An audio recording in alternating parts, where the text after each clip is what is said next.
Hello friends, welcome to A Glow in the Dark. Carissa here, and it's been 4 months since my last drink. Oops, wrong group. Just kidding. But it has probably been 4 months since the last video, I think. So welcome back. If you're watching, thank you. We appreciate you staying on with us, even though it's kind of an inconsistent channel. You read about all the successful YouTubers and they always give you these guidelines you have to follow to be successful. Like, you must post weekly or twice a week. You must post on the same day at the same time. And you have to get XYZ followers. And I tried to kind of stick with that stuff, but then I realized it wasn't really authentic to who I am. And I'm not really doing this to become a YouTuber. I'm doing it to provide a support in the world that I feel I can provide and is missing. So yes, it's been a while since the last video, and I hope that's okay with people that are following. I'm always happy to talk about topics if somebody has a suggestion. That's really easy for me to jump on and discuss something if there's an idea, but if there's not, then sometimes it takes me time to mull over things, and I'm willing to bet my sister's the same way. So I felt the desire to jump on today because I just feel up to it. If you watched one of my last videos, I experienced a pregnancy loss last January, and it hit me a lot harder than I thought it would. I was kind of okay at first, and then just really struggled to bounce back. I got really depressed and gained back all of the weight that I had lost, and probably then some. And then I didn't want to come on camera because I was heavier than I had been, and I just kind of got in my head about a lot of things. And also, if you've experienced depression, you know that doing anything extra it feels monumental because it's already taking an immense amount of energy to get yourself up out of bed and get yourself to work and all of those necessary things. So adding something extra like doing a video feels exhausting.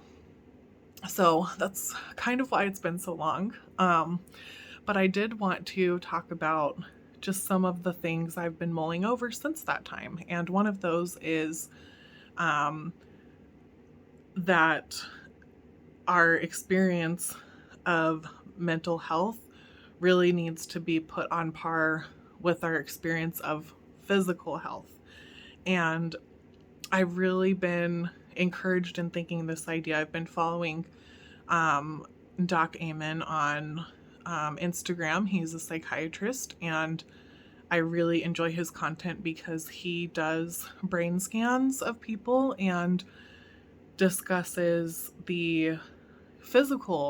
what you see physically in the brain for what we consider mental illness. And how I've been explaining it to people is a lot of times we view mental illness and or even some physical illness like being obese, we view it as a moral failing.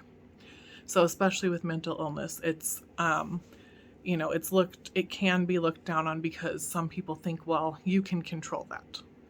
You have these thoughts in your head and you get to choose to be, what you want. And that is not the case.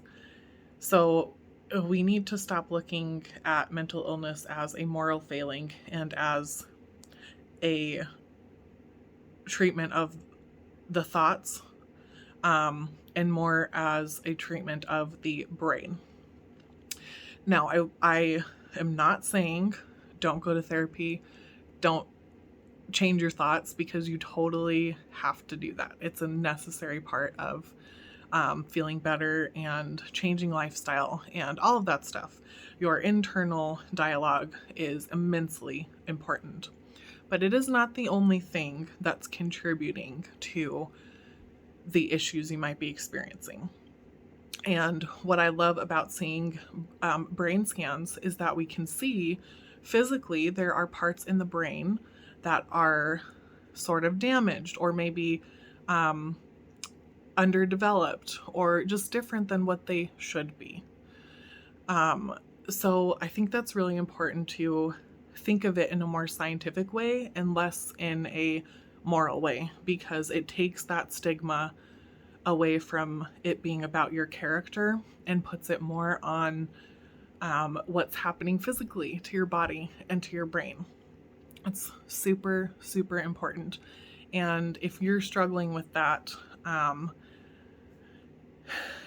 hopefully it helps you see why it's so hard, because even if you're trying to change your internal dialogue and you're trying to improve things, your brain is probably getting in the way of that physically. You're fighting against your brain, just like we sometimes do with physical illnesses in the rest of our body. So this is something I've really been mulling over and thinking about how important it is. The other thing, switching gears a little bit here, is I did have some family drama over my public sharing of mental illness and my miscarriage and that kind of thing.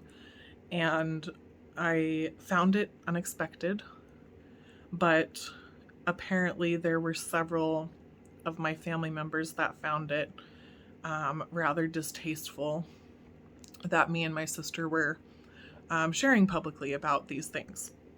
So I just wanted to discuss that and say that the reason, well, honestly, I don't really need to justify it. I really don't. But for anybody that is interested in why we're doing this, it's because I know that it helps people. I am not doing it for money. My sister is not doing it for money. I don't think we have ads on our videos. We don't really have an intention, maybe down the road, I don't know. There's no plan right now in place for like, how can we grow our channel to make money? Nothing like that. It's just that I have found it's just who I am. I share parts of myself with other people, and I have found that I've had an unusually large amount of bad things happen to me that I have judged other people for. So I feel that my negative life experiences have made me a lot more empathetic and a lot more compassionate toward other people and the challenges they experience.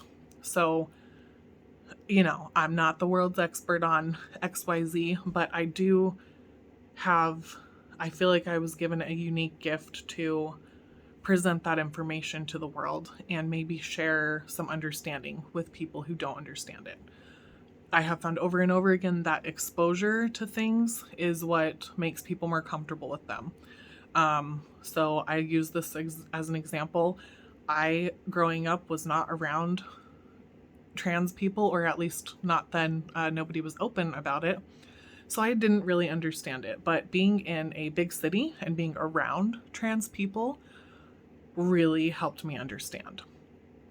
So if we don't expose ourselves to new ideas, new situations, new environments, we stay stuck in our same old thought patterns, and we think the same old things about people without really knowing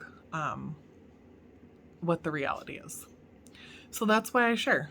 And initially, there were only a few people watching, and now I think we have 40 something, and that's not a lot of people.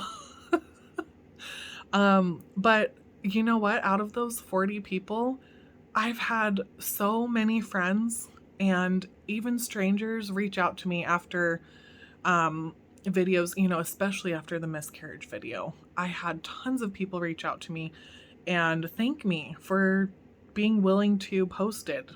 They found it brave. So I guess where other people find distaste and disgust, other people find bravery. Isn't that a good analogy for life? So I'm going to continue posting because I enjoy putting my thoughts out there, and I, above all, genuinely and sincerely hope that I can help someone where I wasn't helped. And I genuinely hope that my stories and my thoughts can reach somebody, especially someone that hasn't been listened to and someone that is wanting to get help but doesn't know how to ask. That's who I'm making these videos for. I'm not making them for someone who's disgusted that I'm sharing this stuff. You can ignore it. You can go watch something else. You don't have to watch my videos. So there it is. And for people that continue to watch and people that feel connected to what me and my sister are sharing, I really thank you for your attention. And I thank you for hearing what we have to say. And I hope that it continues to be of service to you. And as always, we hope that we're helping people live better lives. So that's it for today, friends. Thank you for joining me, and hopefully we'll see more from A Glow in the Dark sooner than 4 months from now.